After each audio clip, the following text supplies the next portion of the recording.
J'avais été invité à une séance de spiritisme. J'étais sceptique, mais Jean Didier, un médium habitué à ce genre de réunion avec l'au-delà, avait fini par me convaincre de le rejoindre chez lui pour vivre cette étrange expérience. Il avait convié pour l'occasion 2 de ses connaissances. Vous pouvez vous asseoir.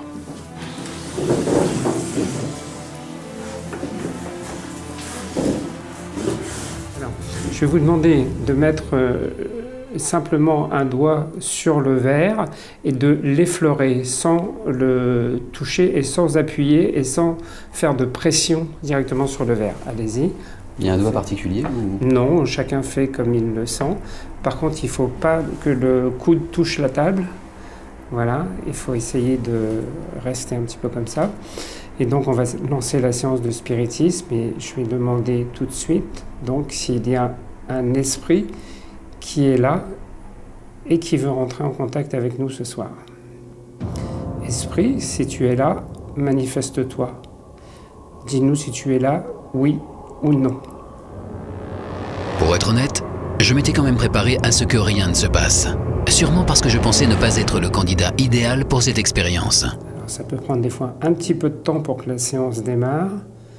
On n'est jamais à l'abri d'une séance où il ne se passe rien du tout, parce que soit il n'y a pas d'esprit présent autour de nous, soit les esprits n'ont pas envie de se manifester, ou soit tout simplement ils n'ont pas assez d'énergie, ou les personnes qui sont présentes à la table n'ont pas assez d'énergie à distribuer, à donner pour que la séance puisse avoir lieu.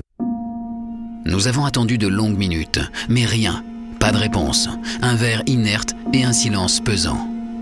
Alors, esprit, peux-tu nous dire si tu es un homme?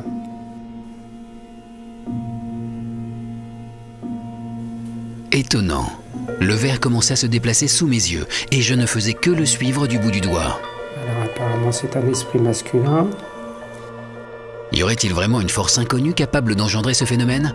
Un phénomène qui, je peux le comprendre, peut donner quelques frissons. Ça peut faire peur dans 2 circonstances. Soit vous avez ce qu'on appelle le verre qui s'affole, c'est-à-dire que le verre tourne et commence à s'amplifier, à tourner de plus en plus vite et très vite. Et à un moment, on n'arrive plus à le suivre tellement il va vite. Donc effectivement, là, ça fait très peur parce qu'il y a beaucoup d'énergie qui est là. Et puis, ce qui arrive souvent quand c'est ce genre de cas, c'est qu'aussi le verre va partir et va s'exploser contre un mur ou va partir se casser, se briser. La séance se poursuivait, mais j'avais une angoisse. Attirer un mauvais esprit sur nos têtes. Si tu es là, manifeste-toi, dis-nous oui ou non.